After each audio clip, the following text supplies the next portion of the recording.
So, karon magluto kita og chicken afritada. Yes, mo na ang mga ingredients nga atong i-prepare. Nakalimutan ko sa tomato sauce dere. So, we're now ready. Mag-init ta og oil sa karahay and then pag ready na ato nang ibutan dayon ang ahos. Yes, ahos na siya ha. So, na siyang pa-brown ng gamay. And then after ana pag mag-brown na atong ibutang na dayon ang sibuyas. Okay, ginagmay kutog ma-brown ang sibuyas. And then pag ma-ready na siya, ato na dayon ibutang ang chicken. Yay!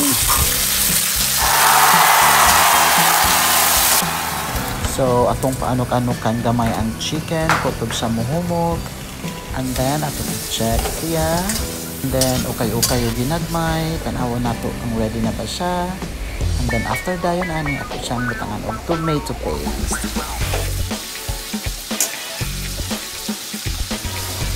Okay, so, naanay tomato paste, no? Butangan na po nato og water. Tubig. Yes, para mas lalo pa siyang sumarap. Lami. And then, ato siyang tatuluban. Then, in few minutes, we're going to check kung humok na magod siya.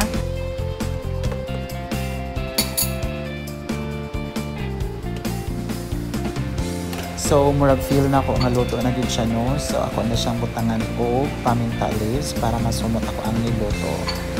After that, ako na siyang butangan dayon o Knorr chicken cube.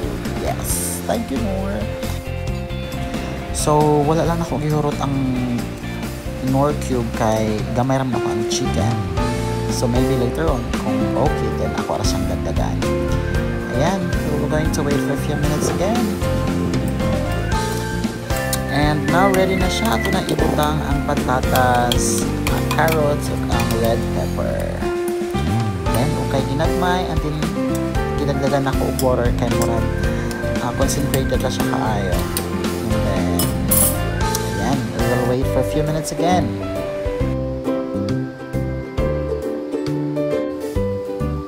Okay, so let me check kung ready to eat na bagay siya.